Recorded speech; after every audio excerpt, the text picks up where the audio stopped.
अस्सलाम वालेकुम नाज़रीन, मैं हूँ बशीर खटक, आप देख रहे पीटीआई न्यूज़। अच्छा, मैं शुरू करता हूँ एब्सोल्युटली नॉट वर्ड से कि एब्सोल्युटली नॉट एक ऐसा लफ्ज़ है और था जिसने पाकिस्तान में रजीम चेंज का एक ऑपरेशन शुरू किया और उसके बाद अमेरिका के अना का सबब बना। इसके बाद पाकिस्तान में रोबोट हुकूमत का ही मूवी आप सबको मालूम है, हम सबको मालूम है। फिर अमेरिका के बटन दबाने पर ही चलने वाली हुकूमत बनी, इनके इशारों पर नाचती है और इनके मफादात के लिए काम करती है, इसमें कोई शक आज तक नहीं है। और जिस तरह अल्लाह ताला ने कुरान में फरमाया है कि सच ज़्यादा देर तक छुपा नहीं रह सकता, वो ज़ाहिर ही हो जाता है। और यही सच है कि कल शहबाज शरीफ साहब ने अमेरिका के एक टट्टू ने उन्होंने क्या किया, उन्होंने खुद इस बात का इतराफ़ कर लिया कि हम चीख भी अमेरिका की मर्ज़ी के बगैर नहीं करते हैं और न कर सकते हैं। यदि इस बात का आप खुद अंदाज़ा लगाएं कि एक मुल्क का वज़ीर आज़म अगर वो बोले कि हम अमेरिका के या IMF के बगैर चीख भी नहीं करते और न कर सकते, तो आप खुददारी का अंदाज़ा यहाँ से लगाएं। आप किसी मुल्क के जो 22 और 24 को अवाम के मुल्क है, उसके वज़ीर आज़म के इस बयान से अंदाज़ा लगा सकते हैं। हम अपने फ़ैसलों में आज़ाद नहीं है, हमें हर बात के लिए IMF और अमेरिका के बताए हुए इक़दामात और बताए हुए पाबंदियों पे अमल करना होगा। ये अब नाज़रीन और सामाईन, इससे आप अंदाज़ा लगा लें कि हम किस जगह खड़े हुए। इसका मतलब है कि आज ये साबित हो गया कि इमरान खान के एब्सोल्युटली नॉट कहने के पीछे क्या फ़लसफ़ा था और आज भी है। ये एक छोटा सा लफ्ज़ हमें लगता है, ये एक छोटा सा लफ्ज़ हम और आप समझते हैं, लेकिन ये छोटा लफ्ज़ नहीं है। इसके पीछे बहुत बड़ा फ़लसफ़ा, बहुत बड़ी लॉजिक और बहुत बड़ा गेम है, अभी तक चल रहा है और चलने की कोशिश हो रही है। एनीवे, और आपके मुल्क को इसने पूरी दुनिया में एक खुददार इन्हें बनाने से दूर कर दिया। इन्हें हमारा मुल्क इस लफ्ज़ से, एब्सोल्युटली नॉट लफ्ज़ से, इस इमरान खान के लीडरशिप में और लीडर जैसे नडर लीडर ने ये लफ्ज़ इस्तेमाल किया था, तो उस लफ्ज़ ने हमें खुददार बनाना था इस दुनिया में।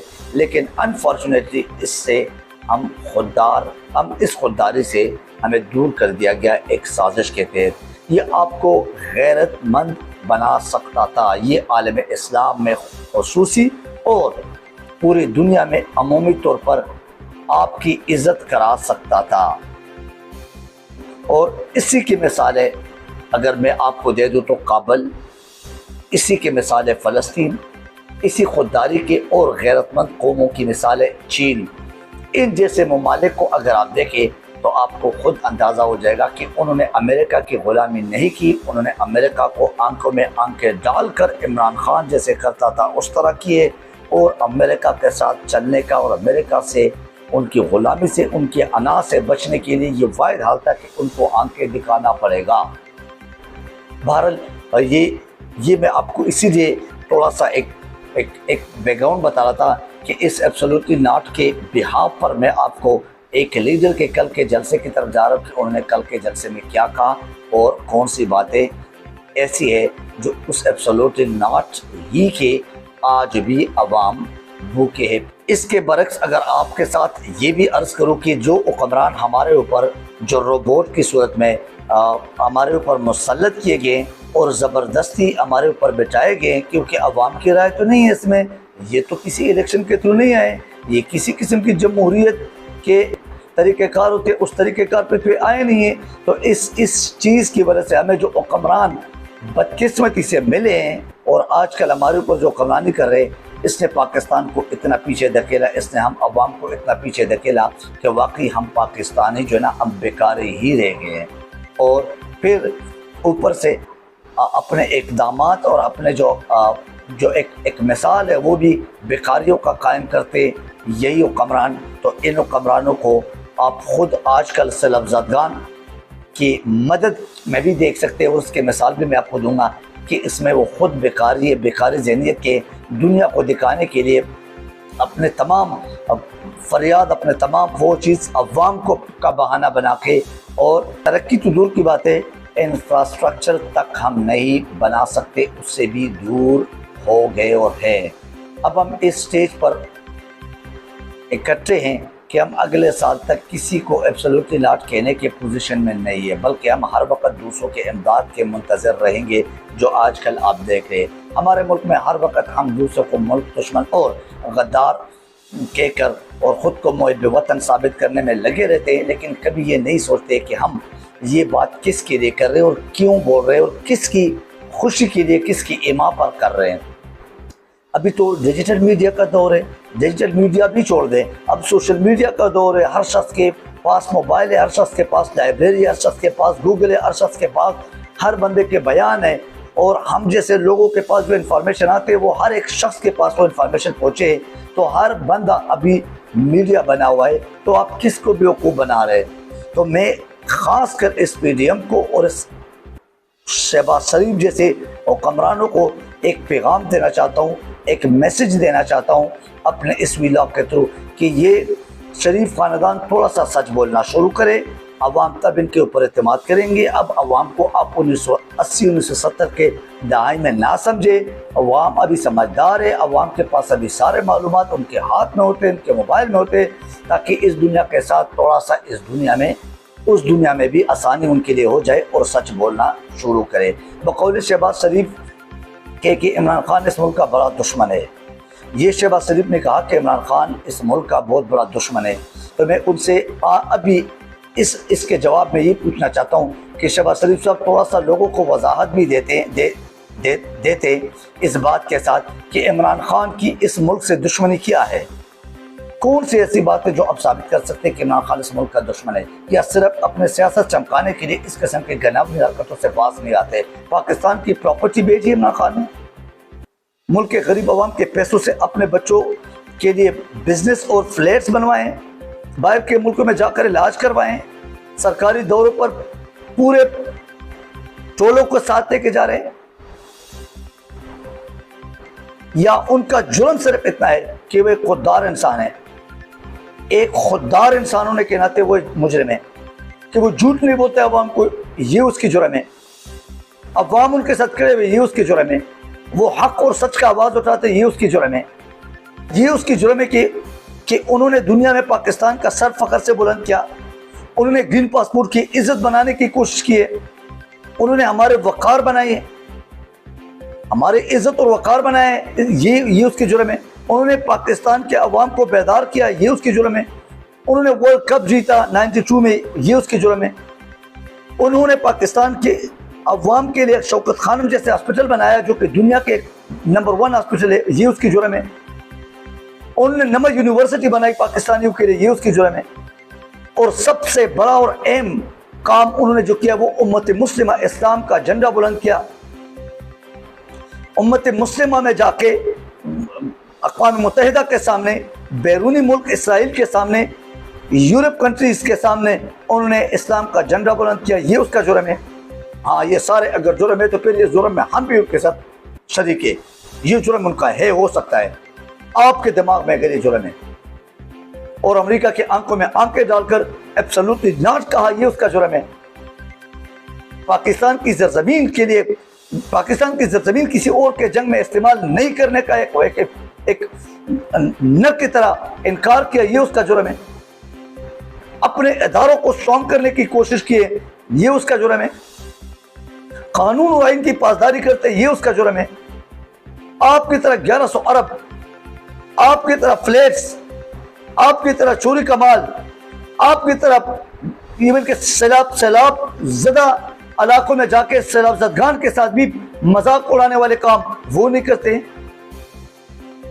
हाँ, आपके लेवल की सियासत उनको नहीं आती है। वो अगर सियासत करते तो इस अपने मुल्क को, अपने अवाम को वो इंटरनेशनल सतह पे देखना चाहते, उस लेवल की सियासत वो समझता है, वो जानता है और वो करना चाहता है, ये उसकी जुल्म है। अब आपके साथ इमरान खान के कल के जलसे के हवाले से बात करूंगा कि उनने कल के जलसा जो कि सरगोदा में किया था, वो भी एक रिकॉर्ड सा जलसा जो उसके जुर्म में आता है, ये उसके जुर्म है और उस जुर्म की सज़ा उनको दी जाती है। जैसे पिछले व्लॉग में मैंने कहा कि वो दहशतगर्द है, एक बड़ा दहशतगर्द है, क्योंकि वो आवाम को इकट्ठा कर रहे हैं। इसके अलावा आप लोग के साथ सरगोदा जिसको नून लीग के घर के तौर पे माना जाता है और समझा जाता है, वहाँ पर इमरान खान का जलसा था कल, जो कि एक अजीम जलसा था।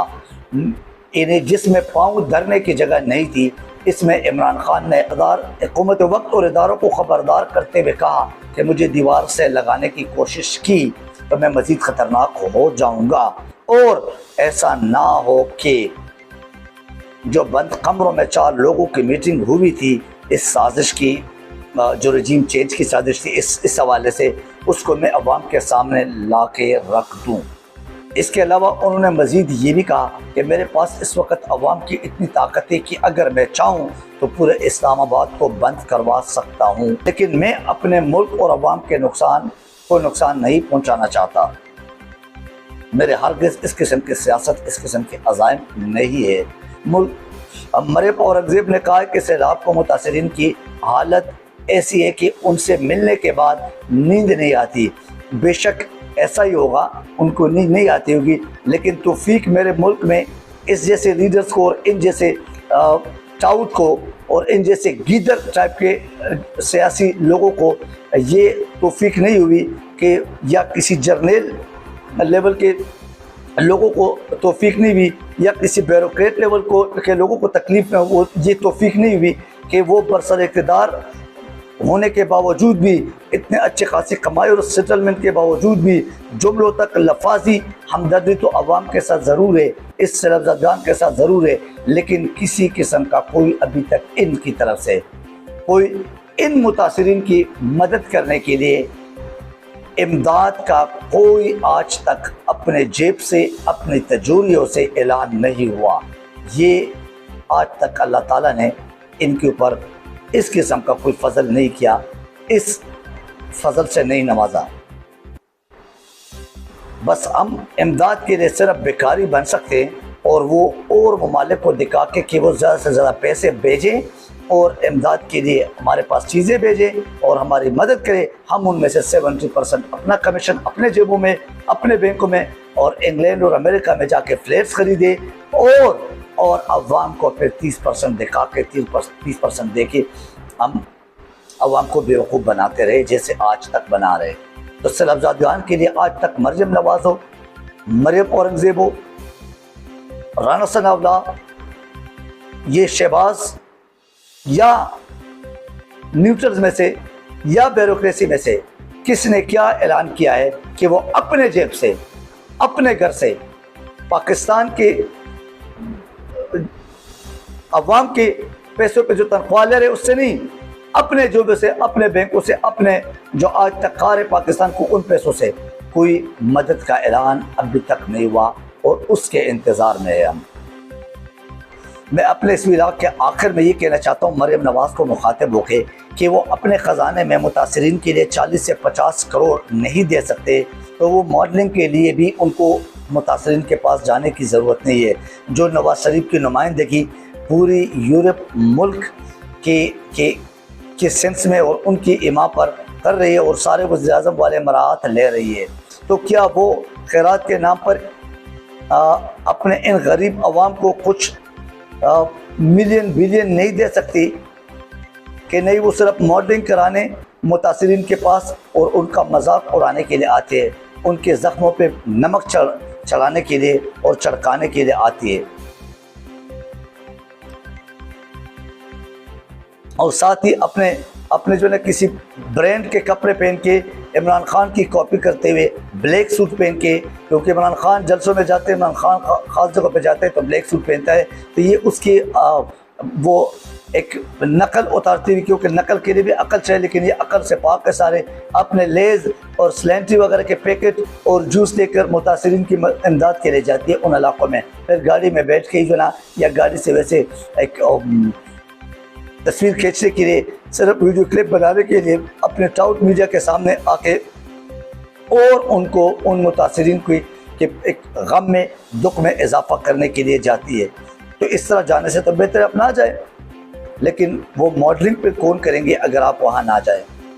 उन अवाम की आवाज़ें जो वहाँ पे मुतासरीन के पास से गई है और वहाँ पे कुछ भी नहीं दिया, वैसे ही तस्वीर के लिए और जैसे आप कह सकते हैं मीडिया को दिखाने के लिए, हम आवाम को बेवकूफ़ बनाने के लिए सिर्फ लोगों को गले मिलाया। और उन्हीं लोगों ने फिर बाद में कहा कि हम समझते थे कि हमें कोई देंगे, ये कि हम इनके गले मिलने के शौकीन थे, गले मिलने के भूखे थे। हमें तो अभी इस वक्त जो ज़रूरत है उस तरह कोई ऐलान कर लेती। और उस हवाले से हमने समझा कि भाई ये बहरहाल ये सियासत, ये जो मदारी वाला सियासत ये ख़त्म होना चाहिए। अब लोगों को समझ आ गया और इमरान खान के ऊपर जितने आप कर सकते करें, लेकिन उतना करें कि कल आप भी फिर उतना बर्दाश्त कर सकें, उतना करना चाहिए। बहरहाल बहुत सारे लोगों की बातें, लेकिन वो सारे अभी एक व्लॉग में नहीं कर सकता। आज से इस व्लॉग से इतना ही काफ़ी है। Thank you very much. अपना ख्याल रखिए। अल्लाह हाफ़िज़ नासिर।